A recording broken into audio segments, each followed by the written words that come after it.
Sean Lowry. I'm the director of the InnoTech conference. I appreciate everybody coming out this year. It's our 10th year for the program, so we are excited about having a 10-year anniversary. And our Women in Tech Summit that we put together with the help of a number of ladies. Molly Moore from Integra was part of the advisory council for this. Sasha Basho from Integra. Jody Bohannon from Schnitzer Steel, so you're back there. Emily Fan from Standard. And Becky Porter from Cambia Health. Eva Lucas from Girls in Tech. Cindy Tortorici from The Link. Kara Soba from OCP. And Sherry Spockhammer from Multnomah County. So if I get a quick round of applause for all the ladies. So in the program guide, everybody has one. It kind of gives you the agenda for the day. There's the lunch later on starting 11:30, which is in ballroom 204, which is down the hall. It's a little bit of a walk, but then we'll come back. And then we have sessions the rest of the day, and then we have happy hour, and then across the street we have our 10th anniversary birthday party at Spirited 77, which is directly across the street, and we'll buy a drink for everybody across the way there. So I want to introduce Molly Moore, who actually was in the first meeting 10 years ago. We don't want to admit that we've been doing this that long, but she was part of the planning committee, and I have roped her into this every single year. So as much as she kicks and fights, she helps out, and I appreciate everything. So I'd like to introduce Molly Moore. She'll take over from here. And everybody have a great morning. Thank you. Thanks, Sean. And happy anniversary, 10 years. That's incredible. Sean has really been so dedicated to this community, and putting an event on like this is not easy and often kind of thankless. So I really appreciate all that you've done for the community over the last 10 years. And really happy to be here for the Women in Tech Summit. It's an incredible event, and I love the fact that, you know, women coming together, and a couple soul men that I wrangled to get here, which I appreciate your support as well.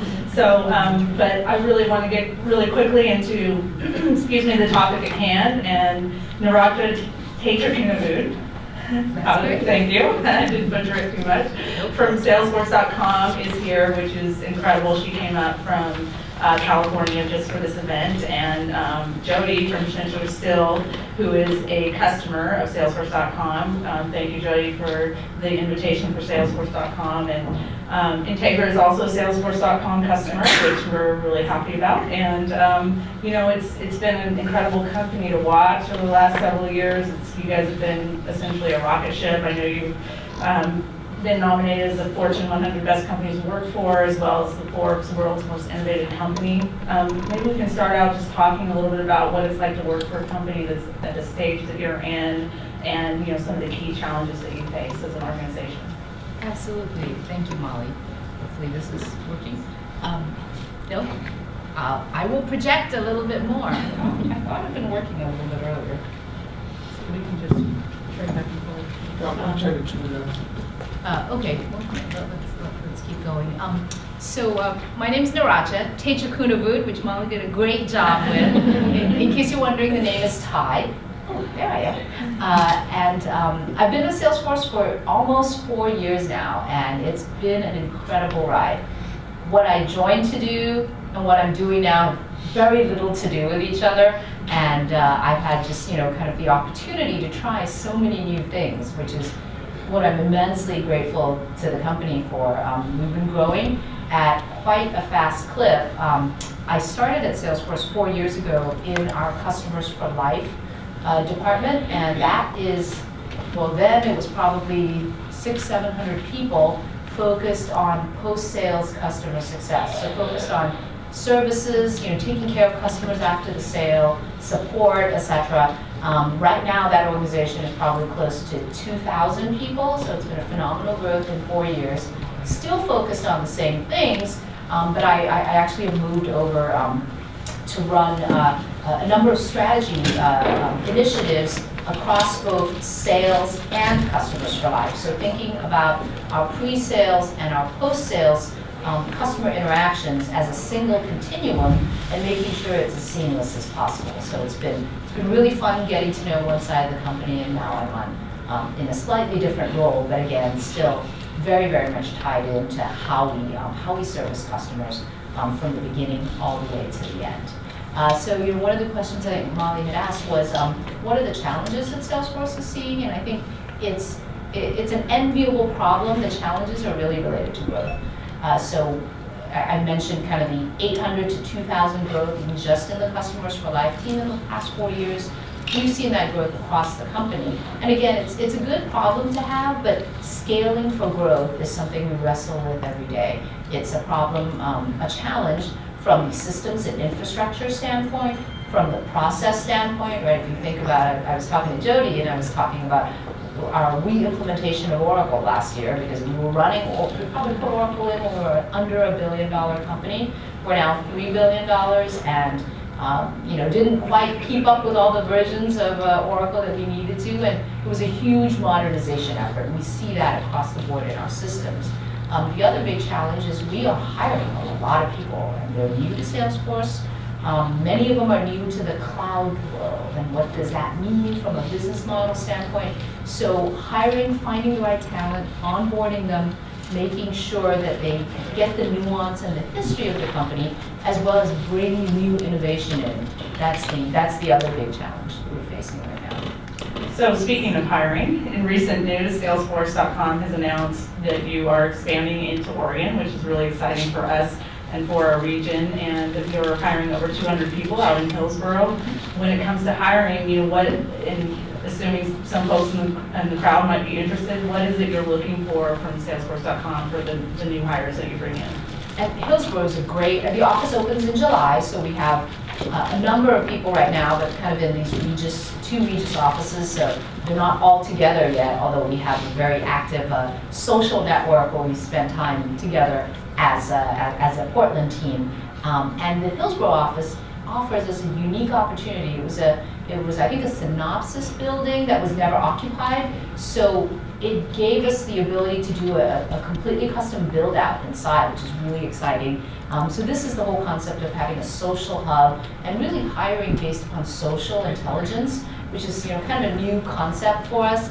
But the building very focused on bringing in folks who have passion, energy, and who can do a variety of different things. One of the things I mentioned earlier, that in my 4 years, I've had the opportunity to learn a lot of different things, and that's a big thing about Salesforce, is we feel that if you start out in customer support and you want to move to IT, or you want to move to another function, it makes you a better athlete for Salesforce, because once you're in, we want you to stay as long as possible, because frankly, if you leave, it takes us longer to go find someone else to do your job. So employee retention is a huge focus. So for us, Hillsborough offers an opportunity to build a community at a fairly fast rate from scratch. So we've moved managers up from San Francisco, from other locations, to really be able to bring that culture and kind of the sense of Salesforce as an entity to what is essentially a new market for us. And we are hiring for, as I mentioned, customer support or customer service roles, IT roles, finance roles, employee success, which is our term for human resources, and a number of other roles. And once the office opens in July, I think you'll probably see a little bit more press about that. That's exciting for all of us. It is. So Integra is really going through a transformation. We are really focused at expanding up market and going after a larger customer. And so as such, we've been growing as well. And particularly in the marketing department, we've been looking for great new hires. And when I talk to candidates, one of the things that I'm seeing a little bit as a theme is that folks are looking for either potentially going it on their own or looking to work for a more small and nimble company. Is a large company still a good place to work? I came from, before Salesforce, I came from Oracle, which at the time was 88,000. It was right before the Sun acquisition 4 or 5 years ago. And that was a very big company. I think it depends on the big company. It depends what you're looking for. So for me, Salesforce was probably, I don't know, 8,000 at the time when I joined. I don't remember the number precisely. Salesforce is like a big company masquerading as a small company, which actually leads us to, as I mentioned earlier, challenges with process, challenges with sometimes how things get done, but our internal culture and what Mark Benioff wants the company to be is very agile, very nimble, and able to bring in entrepreneurial talent and have them function in a place where they can still innovate. For me personally, I have 2 kids. I have a life outside of work, and going to a very small company would make it hard for me. And the balance between finding a large or a medium-sized company with the kind of culture that allows you to try new things. One of the things that we always talk about is you ask for forgiveness, not for permission. That is very much the Salesforce culture. Try it out, and if it doesn't work, you say, oh, okay, we're going to try something else. You can iterate around that, and that I think gives us a bit more nimbleness than many other large companies. But we also have a number of employees who want to go out and start their own thing. They end up actually being Salesforce partners, so developing on the Salesforce platform, and that is just fine. That is just part of the wider family and the wider ecosystem. So, kind of a long-winded answer, but I think I think ultimately it depends on you and what you're looking for, because I think there's goodness on all fronts. Absolutely, and it's really what you make of it in the position that you're in. Exactly. Yeah. Completely agree. So the theme of our conference is being a trailblazer and a risk taker. What does that mean for you in your career? For me, it's really always been about being able to make a choice. So I never, one of the things I learned early on is I didn't like not having a choice. So when I was given the option to take on a new project or to do something different, I would almost always do it, but I liked the option to not do it if that wasn't the right time for me. And for me, and I mentioned I have 2 kids, so I definitely, when I was pregnant with my first child, I definitely did not take a position consciously because I was, I wasn't too sure how it was going to go. It was my first time mom, and I made that choice. But being a trailblazer and a risk taker, I think, means for me taking the harder job, even if it's risky, even if it's makes you uncomfortable, even if you're not really sure if you can do it or not.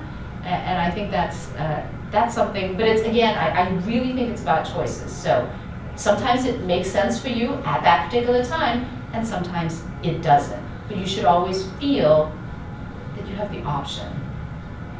And that's what, when I look back at what I've done, when I look back at kind of my family history, my mother, etc. I look forward at what I want for my girls. I have 2 daughters. I want them to have the choice at any given point in time to either lean in or lean back if that's the right time for them, but to feel supported that when they lean in, that there's enough around them to enable them to be successful. Excellent. I'm sure that risk-taking is a lot of, contributed to your success, and you've had really great success in your career. You're one step from Mark Benioff at salesforce.com, and when you were at Oracle, and you just took 4 years to become a VP there. What do you attribute your success to beyond the risk-taking thing? Well, besides working really hard, I think a lot of it was commitment. So I do feel that I own my own success, and a job is what I make of it and where I want to take it. So that was a big thing for me at Oracle. It was a little bit smaller then, so I definitely had more leeway than I would say maybe some roles would have today at the Oracle as I know it. And it's really linked to the commitment to success and the commitment to the goals set by the organization. So for me, my boss at the time, who was female, and I've actually probably had about 50% women bosses and 50% male bosses, which is quite unusual. And it was a female boss, and we were very focused on a couple of very key objectives. And for me, it was owning them and committing to her that I would get them done. And I think that was a big part of success. It's simple. It's, you say you're going to do something, you do it. I know that's really almost elementary, but that was a big thing, and I delivered. And I very much focused on being able to deliver and setting expectations. Great. So you mentioned Lean In, and one of the things that we connected on in prep for this talk was that we both just recently read the book by Sheryl Sandberg, Lean In. And for those of you in the audience who have not picked up this book, both men and women, I highly recommend that you read it. It's incredible. Really resonated with me. I have a 14-month-old and ended up basically taking on a new role at a time when I just had a child. And so it was kind of looking back on that, one of those kind of out-of-body moments of, wow, I went through all of that and would have loved to have had this book prior to. But one of the key messages that resonated with me in the book was around this concept of really we need to educate men in our companies that we work for around what the key challenges are that we as women face that we don't really talk about in the workplace. And so I wanted to hear what your thoughts were on that, as well as, you know, what the key challenges you've had working in an environment and an industry that's really largely dominated by men. Okay. Absolutely, I loved the book, and I thought, I may not agree with everything in it, but I thought that the dialogue started by the release of her book, and then obviously she's been somewhat ubiquitous in the media with the book release. I thought that dialogue was immensely, immensely valuable, so I really enjoyed the book. Agree with Molly, would highly encourage you to pick it up if you haven't yet. And I have definitely worked with more men than women, even though I remarkably have had the luck to have had, you know, about 50% of my managers of my career be female. And it's interesting because there's definitely a bonding moment early in your relationships, and men can bond. You know, you may joke about golf, but you know, golf matters. I learned to play golf, so I could actually go out. I don't actually enjoy it that much, but I can in a pinch and not be too embarrassed. And you know, sports, and you know, those are not really my things to be bonding about. But I think what I found with working with a number of male colleagues and being the only woman in the room many times is finding that commonality may not be as easy in a one-to-many environment, but finding that commonality and that connection is really easy in a one-to-one environment. So, you know, you may not want to talk about the Niners game last night, but you can find the commonality with anybody you work with. But you just have to focus on in a one-on-one way. You know, whether it's family, whether it's travel, whether it's books, and having that personal connection then makes the group work later a lot easier. So that was a big thing for me. The other thing for me, you know, 20 years ago, I don't talk in meetings a lot. I don't, you know, I find that when I watch a meeting, I find, you know, someone makes a comment, someone else makes a comment that's kind of like the first comment, but, you know, just a little bit different. And I'm thinking, did he know it was kind of like what that other guy said? or not? You know, I can't decide what is worse. Like, I spent a lot of time analyzing it, and then I actually got some feedback. They're like, we want to hear from you, and you're not speaking up enough. And I was like, oh. And I was kind of observing. And so I realized that was a personal goal. It sounds so goofy, but I was just wanting to make sure that whatever I said was incredibly smart and insightful, and everyone's going to leave, you know, thinking that was the best thing in the meeting. And then I kind of came down from that. I thought, okay, well, if you want to hear from me, every single meeting I go to, I'm just going to have to say at least one thing. And sometimes it's easier than others. It depends. And one of the things I focused on is knowing the data and mastering my material so that I felt more confident in meetings and doing that research, and then making sure I say one thing. It doesn't have to be brilliant, it doesn't have to be incredibly insightful, it doesn't have to be the smartest thing said in that, you know, 45-minute meeting, but some contribution from me. And I actually made that my own personal goal beginning of 1 year. It's like, you know, I'm going to say something in every single meeting. It doesn't really matter if, you know, it's with Mark Benioff, it doesn't really matter if it's a whole bunch of other people. I'm going to say something in every meeting. And it kind of took a little effort. There were definitely meetings where I'm like, you know, is this, you know, how am I going to contribute? But it got progressively easier. And again, having mastery of the material, knowing the data builds that confidence up so you can contribute and you can say something. Again, it doesn't have to be the most perfect comment in the world. So that was a big thing for me.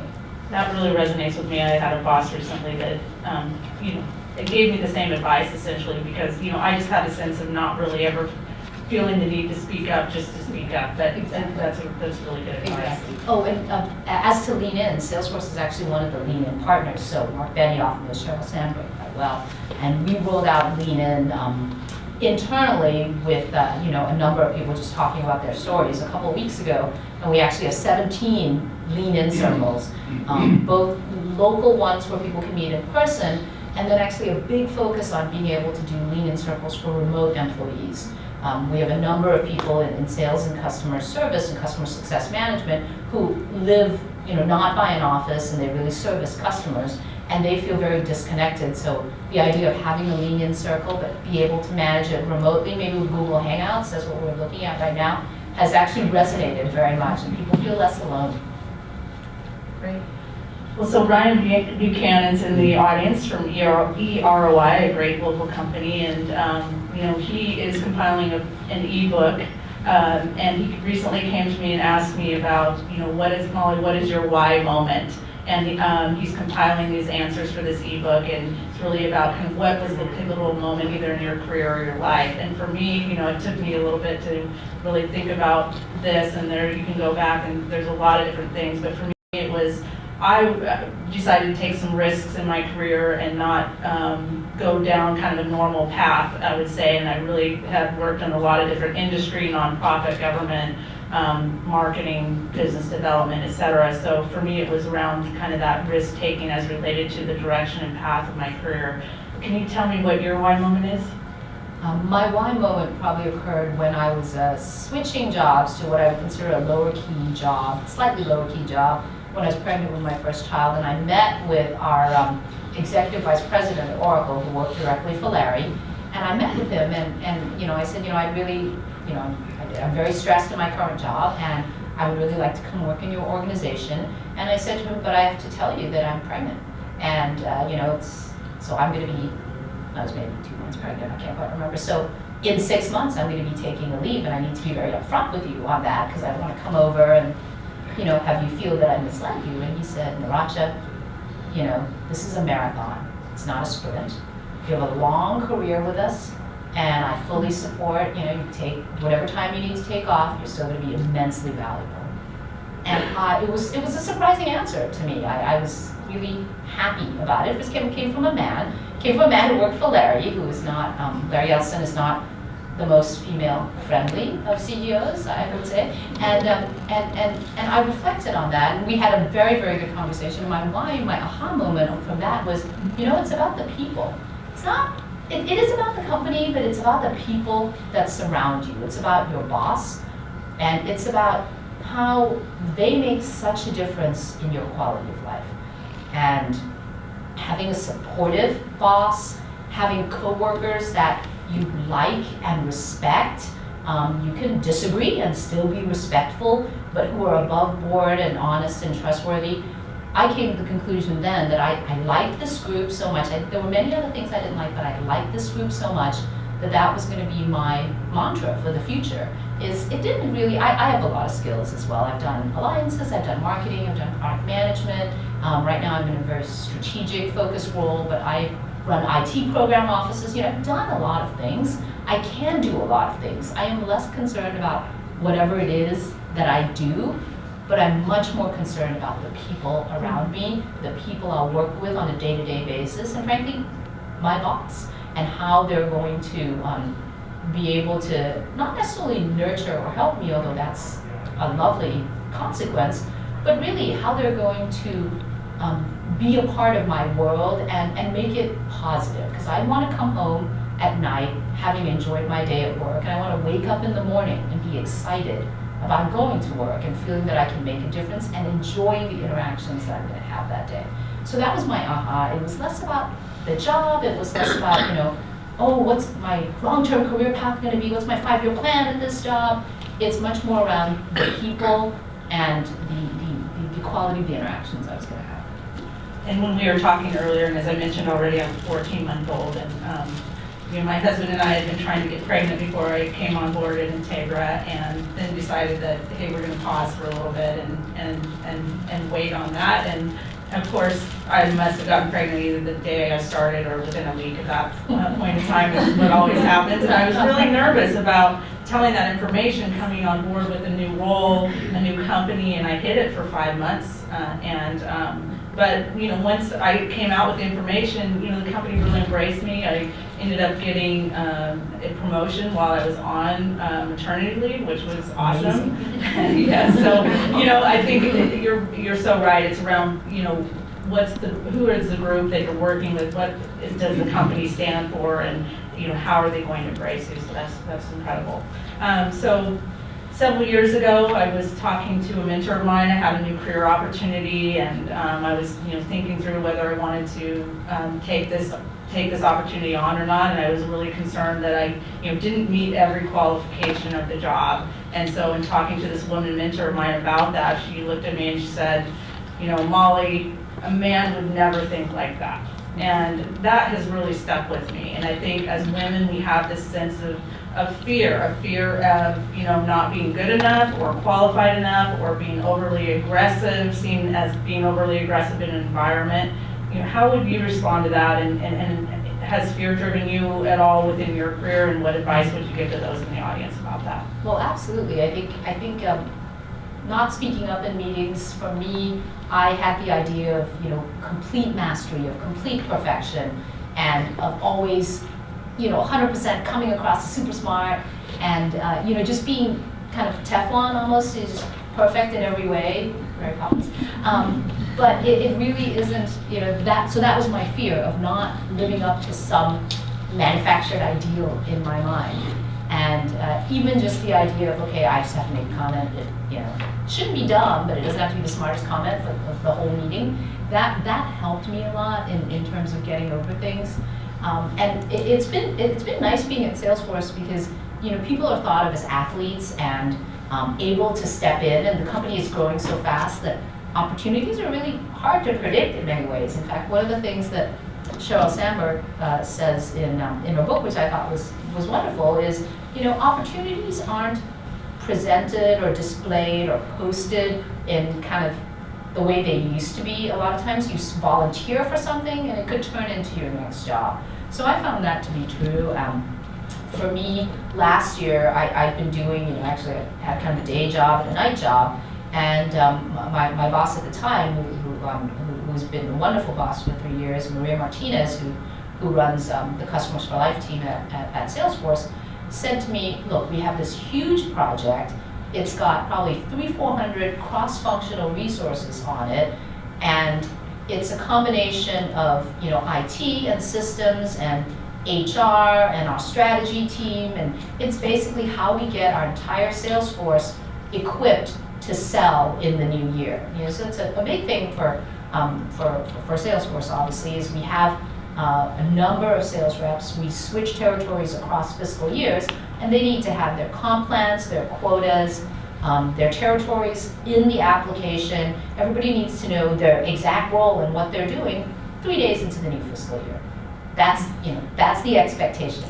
And I said, and you want me to do what with this? Because I'm not quite sure how it really fits in with my area of expertise. And she said, you run things well. Operationally, you're very disciplined. There's lots of people who have domain expertise in their areas, but they're not necessarily playing well together. And you need to run the whole thing, and you need to send Mark a personal note every week and let him know how it's going, and let him know where you need his help, and but be very clear on how we're doing, because we know what the end is. The path from now to the end, which is about 7 months, is not necessarily clear. And I said, well, what if I don't want to do that? I had a 2-week vacation plan. She asked me like just a week before my vacation, and she said, you can take the vacation, but I think this would be great for you, so think about it. So I went home overnight. I said to my husband, "Is this thing? I don't really know that much about it. We're going on vacation for 2 weeks, and I'm gonna have to work during vacation." And he said, "Well, does it make you scared?" And I said, "Yeah, kind of." And he said, "Well, then you should do it." And that's part of overcoming the fear. And it's been a fabulous experience. In fact, I was telling Jody, I did it so well that I'm going to do it again next year. That it was such a huge learning experience for me. A lot of it was about herding cats. A lot of it was making sure that expectations were very clear from people who were doing the work all the way up to Mark Benioff. And I was like, okay, well, we can do this. And then Mark would say, well, what about doing that? 3 months in, I'd be like, well, we could make that change, but here's what it would mean, right? Because we have, executives who have fabulous ideas all the way through, and we need a path, and we need a path to the end. And if you have your fabulous idea at certain points in time, it doesn't quite work out for us. So for me, it was all about managing all the different levels, being very clear about expectations, and I learned a huge amount in the process. I learned a lot about how the company works, about the sales process, about the way we deploy Salesforce internally, which is a very custom deployment, and the pros and cons of that. I can talk to you ridiculous amounts about public and private sharing models and how we should, the decisions we made all the way through. And so we finished up the project, we had our celebration party about 3 weeks ago. And for me, I would never have thought that I would have gotten so much out of it. I mean, it was kind of a dog project, to be very honest. It was one of those things where people were like, you're doing that. And they look at you very sympathetically.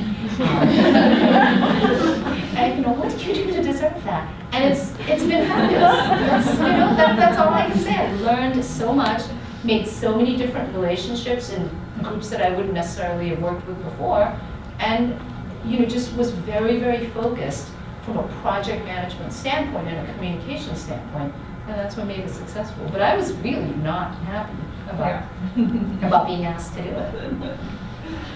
So another key topic, and I was at a recent event that was put on and moderated by Cindy Torici from Link, who you'll hear from later this afternoon, and she asked her panelists a question about work-life balance. And it struck me, the response from one of the panelists really resonated with me personally, she said, and I'm paraphrasing here, but essentially she said, first off, men never talk about work-life balance, and I think you should take it off the table. I've mentored a bunch of people, both men and women, and men never talk about this. And so really, if you're trying to work with men, this is not a topic that they discuss. And then she said, number two, I don't really feel like there is work and life, there's just life. And she said, as part of my life, I've chosen to take a path that's, with a very demanding career, and that's what I love to do. And she said, she feels it makes her a better mom, a better partner, and better community member overall. How would you respond to the work-life balance question? I completely agree. I mean, it's work-life survival, if you will. And there's moments of beauty on either side. But last year, after I'd taken on this project, I've been working very, very hard. And my younger daughter, who's 12, said to me in December, she's like, hey, Mommy, can you make me a promise? And I was like, what? And she said, so it's Christmas on Tuesday. Can you just promise not to work that day? And it almost made me cry. I was like, oh my God, what have I been doing? And to me, that was a load for me, that my daughter felt that she had to ask me. And one of the things for me is when I spend time with my kids and I'm 100% committed to them, I don't take calls on weekends unless it's an emergency. When I spend time with them, I'm very, very focused on them. But what I didn't realize was, when we're just kind of roaming around the house, I do work in the evenings. I come home from dinner and then I'll, kind of catch up on my day. And she felt that really detracted from her experience with me. And I didn't think about it as that was the kid time, because she's doing homework next to me, like she's doing her homework and I'm doing my homework, if you will. And when she asked me that last December, I was actually kind of horrified. And I said, well, I won't work on Christmas Day, and I won't even check email. But it was a huge wake up to me that she had felt it necessary to ask that question. And again, life is an ebb and flow. I took a year off between Oracle and Salesforce. I was home every day. I took them to school every day. And I was very, very focused. And then the opportunity came along for Salesforce, and I took it. And it has intense moments, but I've told my kids that this makes me a better mom because I enjoy doing this, and you know, you really wouldn't want me meddling my teenage daughter, my older daughter. My teenager says, yeah, if you didn't work, Mommy, you'd be in my business much more. And I was like, yeah. So you kind of get there. There's not a right answer, and it's never a perfect path. You have moments of triumph on either side, and moments of, you know, just despair. And but I think one of the things that Cheryl mentions in the book is, you know, your career is a jungle gym. Life is a jungle gym, not a ladder. And you know, you have wins and you have losses, and if you expect perfection, it's not really going to work out for you. Good. Great point. So part of our conversation was just talking a little bit about what you're involved in, and you've been, I think, a 4-year board member of Hands-On Bay Area. What does community involvement mean to you, and you know, how does that help you with, you know, your career and your life? Yeah, Hands-On Bay Area is a great organization in San Francisco. I think they may have, it's part of the Hands-On network, so they may actually have a affiliate here in Portland. And I actually started out with Hands-On when I was fresh out of school, and I started volunteering with them. And the mission really is to connect volunteers with the right agencies, and not necessarily of a long-term commitment, like I'm not going to go to, you know, this agency every week for, you know, 4 hours a week for the next X time. Because I think a lot of times that's a really hard commitment to make. But instead it's like, oh, you know, I'm free on Saturday, where can I go? What can I do to make a difference? So I really liked the mission. I really liked that the mission was based on technology, meaning that they had a very good site to do matches around people with free time and volunteer projects available in the right locations. So I really liked the mission of the organization. It's funny because I was involved as a volunteer, kind of seeing the benefits of it, and then as you know, I grew older, as I had more commitments, I actually became a board member to really advise them. It's been kind of a long time coming. And for me, you know, I bring my kids. I actually encourage them to have a lot of family-related projects. I bring my kids on the projects. I think it helps open up their eyes. And for me, it's a part of me as a person. I really enjoy that. Again, there's an ebb and flow. When I was younger, I could spend a lot more time volunteering. When I'm older, I can do more advisory stuff. And when work gets really busy, it's a little bit harder to make time for that. So if you think about, you know, your life as this pie, that, you know, the pieces of the pie and the various sizes move around a lot. So then I joined Salesforce, and Salesforce has this philosophy. I don't know if you guys are familiar with it. It's called, you know, it's 1-1-1. And Mark, you know, has a book about it actually. And it's 1% of time, 1% of equity, 1% of product. So as a Salesforce employee, you are given 1% of your time, which is 48 hours or 6 working days a year to work on volunteer projects. And when you hit, and it's a goal, and it's tracked at the group division and department divisions, you can run a report on all your people and how they're doing against their 48-hour target. When you hit your 48-hour target, for the year, you actually get a $1,000 grant to give to any nonprofit you'd like.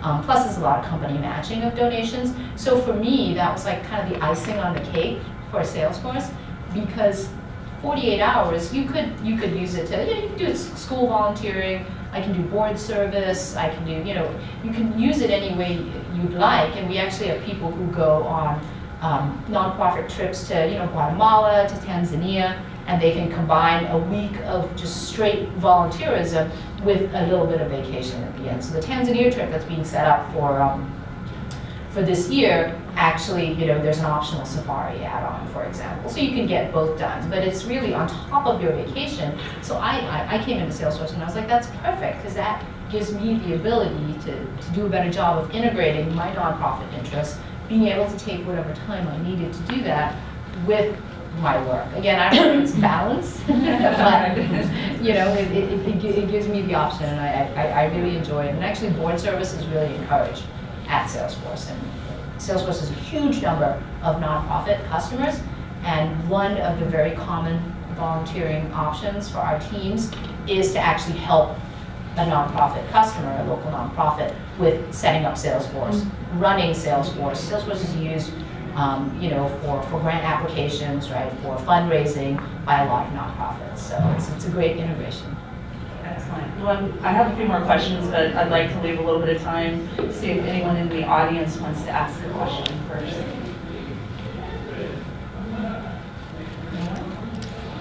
Go ahead.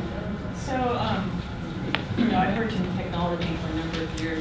like you said, you're the only one on this team. So how have you found women mentors? So the question is, how has she found women mentors? You know, I think mentoring is a little bit loaded in many ways. For me, there's mentoring where I spend a lot of time one-on-one with people, and frankly, I've had a combination of both male and female mentors. And for me, a lot of learning from women has been observational. So I do like to watch, I do observe, I look at different people's styles. I figure, you know, what I want to take and what doesn't fit in with kind of me.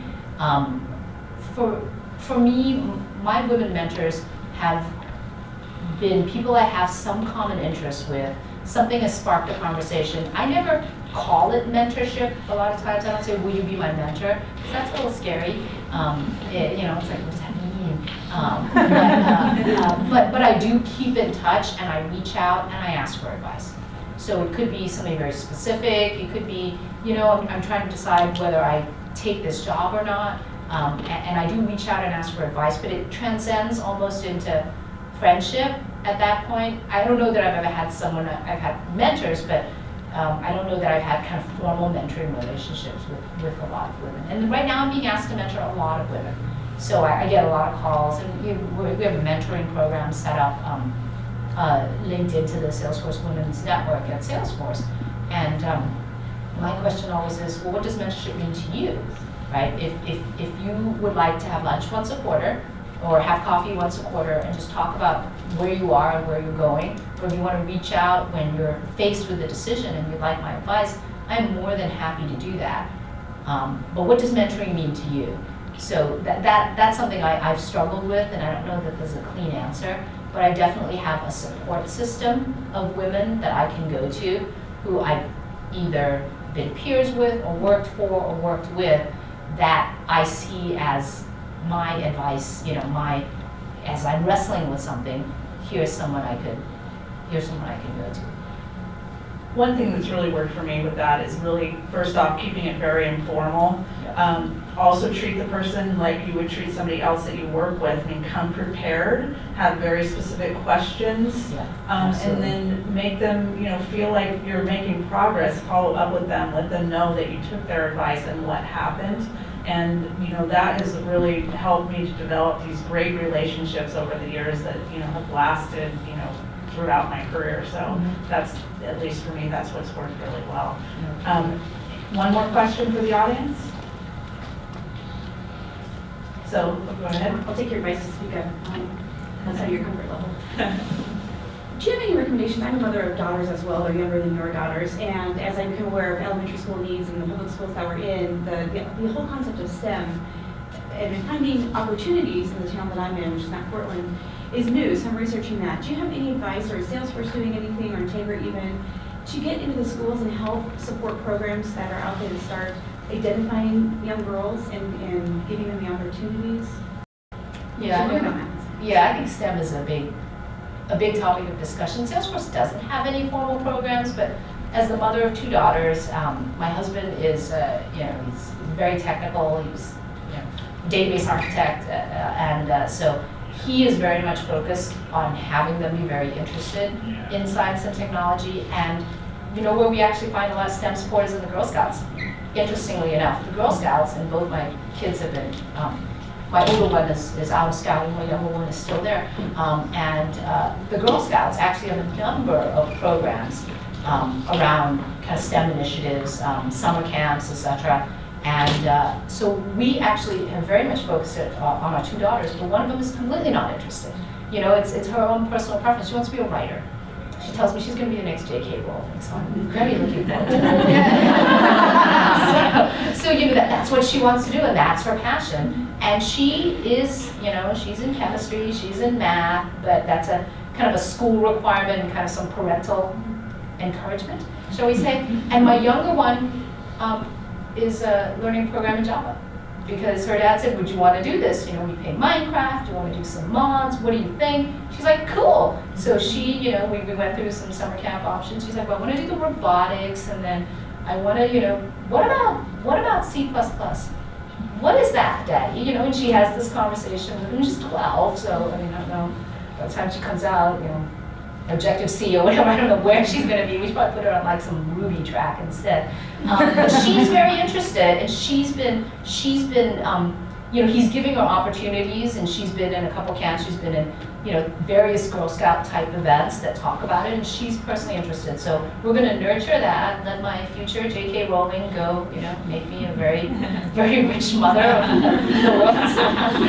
the world's richest writer, and let her be, right? So for us, it's giving them the opportunity, and then the programs, I think. So think about the Girl Scouts, though, because that was actually really an unexpected benefit for us, because they do actually have a huge STEM-related focus. And I think the next topic here in this track is around STEM, so you'll probably get some more answers around that question as well. So I know we're coming up against our time here. I wanted to ask you one more final question. What legacy would you like to leave?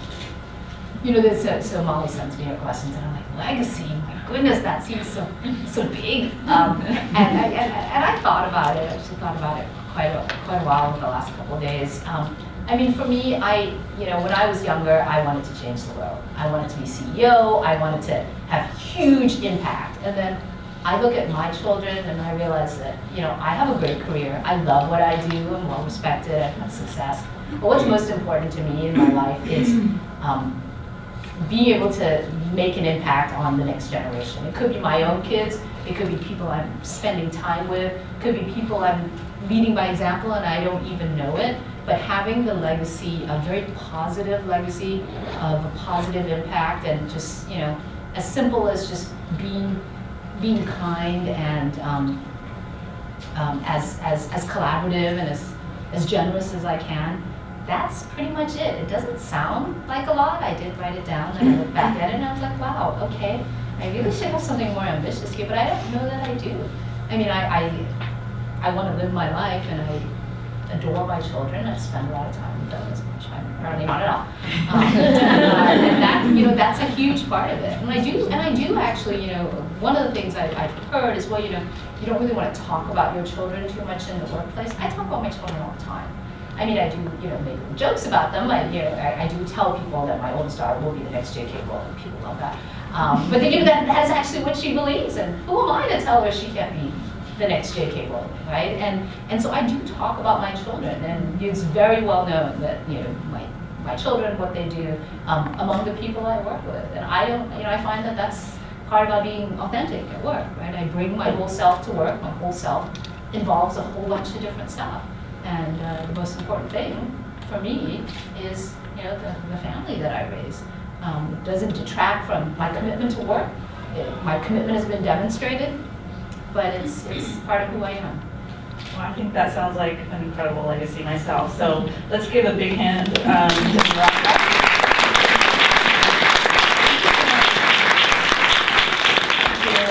Really appreciate you flying up for this, and wanted to thank our sponsors as well. We have recorded, videotaped this conversation, so Integra will put that up on our homepage in the next couple of days and out on our YouTube channel, and so we'll make that available if you have women in your lives and this talk has been something that's been valuable for you and you think might be valuable for others. Please share that. And again, thank you so much. Thank you all for coming. I think we have a short break, so feel free to go out and check out the exhibits and network amongst yourselves, and thanks all for coming. Thank you. How are you?